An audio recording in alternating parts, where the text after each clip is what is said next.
по-нататък в живота? Въпреки че аз мисля, че знам какво ще ми отговориш, но все пак. Аз имам много силно развита интуиция и винаги се оставям тя да ме води. И знам, че Вселената, когато човек е в мисията си, тя му отваря огромни врати и просто човек трябва да слуша и да следи за различни знаци. И да не се страхува, да грабва възможностите, защото точно зад вратата, където е страха, който ни е най-голямата пречка, когато го преодолеем, са неограничените възможности за всеки един човек и тогава живота му като с магическа пръчка започва да се променя.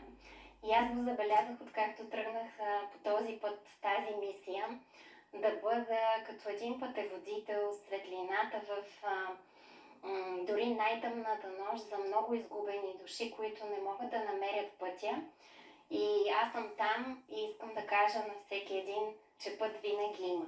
Просто повярвайте в себе си, защото аз вярвам във всеки един човек, че носи в себе си един потенциал, неограничени ресурси и когато започне да слуша своята душа и това, което му казва сърцето, а то най-добре знае от какво имаме нужда, тогава наистина започва едно цялостна трансформация и промяна на всички нива. И на физическото тяло, и на ниво емоции, на ниво мисли, чувства.